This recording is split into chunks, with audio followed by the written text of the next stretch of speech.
Hello बच्चों, अब हम डायरेक्टरेट ऑफ एजुकेशन के द्वारा आप लोगों के लिए जो वर्कशीट 20 दी गई है साइंस की, उसकी प्रॉब्लम नंबर 3 देखेंगे। प्रॉब्लम नंबर 3 में हमें एक सर्किट दिया गया है। उस सर्किट में हमें केवल प्रतिरोध दिए गए हैं, कोई बैटरी नहीं दी गई, कोई करंट के बारे में नहीं पूछा गया है। बस जो क्वेश्चन है वो ये है कि दिए गए सर्किट में कुल प्रतिरोध क्या होगा यदि प्रत्येक प्रतिरोधक 1 ओम का है या प्रत्येक प्रतिरोधक 3 ओम का है। ये आपको केवल प्रतिरोधकों के संयोजन के ऊपर वर्कआउट कराया जा रहा है। यहाँ पर हम इस सर्किट को देखते हैं तो हमारे पास 3 प्रतिरोधक हैं दोनों तरफ, जो एक दूसरे के साथ पैरेलल में लगे हुए हैं। इससे कि रेजिस्टेंस का एक गुच्छा यहाँ बना हुआ है, एक गुच्छा यहाँ बना हुआ है, और ये दोनों गुच्छे आपस में सीरीज में लगे हुए हैं। सीरीज का मतलब ध्यान है ना, एक के बाद एक लगना।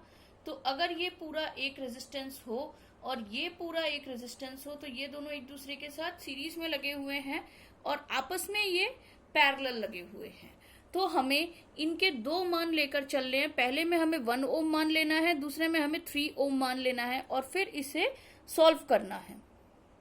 अब यहाँ पर हमने अपनी सहूलियत के लिए पहले वाले तीनों पैरेलल में लगे हुए रेजिस्टर्स को R1, R2, R3 नाम दे दिया और अगले वाले 3 रेजिस्टर्स को हमने R4, R5, R6 नाम दे दिया। इस पूरे रेजिस्टेंस के गुच्छे को हमने RA नाम दे दिया। इस पूरे रेजिस्टेंस के गुच्छे को हमने RB नाम दे दिया। अब अगर हम केवल RA की तरफ देखें तो RA में 3 रेजिस्टेंसेस लगे हुए हैं, R1, R2, R3, जो एक दूसरे के पैरेलल हैं।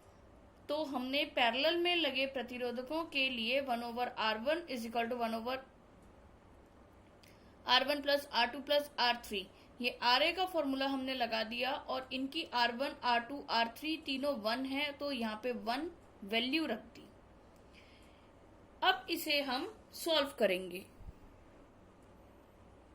सॉल्व करने पर हमने पाया कि जब हम 1 का एलसीएम लेते हैं तो 1 आएगा और ऊपर तीनों में 1 आएगा, तो 1/RA is equal to 3/1। Reciprocal करने पर RA ऊपर चला जाएगा तो 3 नीचे आएगा और 1 ऊपर चला जाएगा। 1/3 की वैल्यू 0.33 ओम। इसी तरीके से जितना भी हमने लिखा सेम ऐसे ही हम लिखेंगे RB के लिए। 1/RB is equal to 1/R4 plus 1/R5 plus 1/R6। 1/RB is equal to तीनों की वैल्यू 1 है तो हमने यहाँ तीनों की वैल्यू 1 रखी, 3/1। RB is equal to 1/3 is equal to 0.33 ohm. अब हमारे पास RA की वैल्यू है जो है 0.33 ओम और RB की वैल्यू है जो 0.33 ओम है। अब हमें इसमें सीरीज का फॉर्मूला लगाना है। अब सीरीज में लगे हुए रेजिस्टेंस के लिए R टोटल होता है पहले का और दूसरे का जोड़, तो RA प्लस RB का जोड़, RA है 0.33 ओम और RB भी है 0.33 ओम। इन दोनों को जोड़ने पर हमें R टोटल की वैल्यू 0.66 ओम मिलती है। ये तब जब हमारे सारे रेजिस्टर्स 1 ओम के हैं।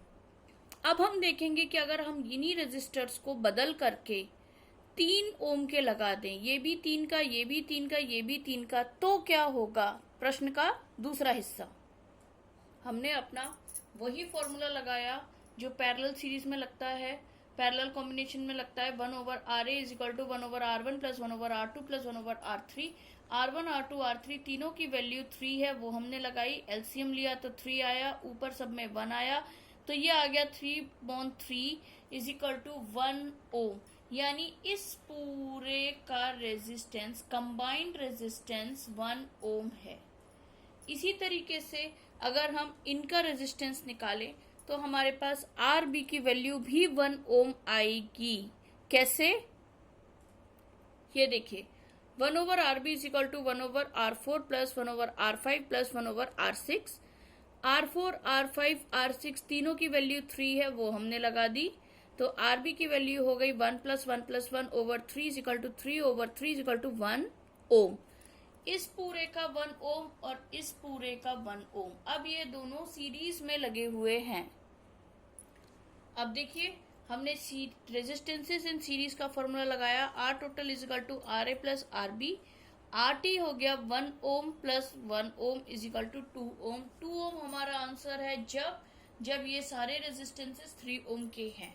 तो इस तरीके से आपके पास किसी भी सर्किट में पैरेलल और सीरीज कॉम्बिनेशन के जुड़े हुए प्रश्न आएंगे, आपको पहले ये देखना है कि कहाँ पर सीरीज है, कहाँ पर पैरेलल है। पहले आपको पैरेलल वाले सॉल्व करने हैं, उसके बाद सीरीज वाले बनाने हैं। अगर एक सिंगल तार में सीरीज हो तो पहले सीरीज करनी है, बाद में पैरेलल करना है। तो ये समझना और देखना बहुत जरूरी है कि कहाँ पर क्या है।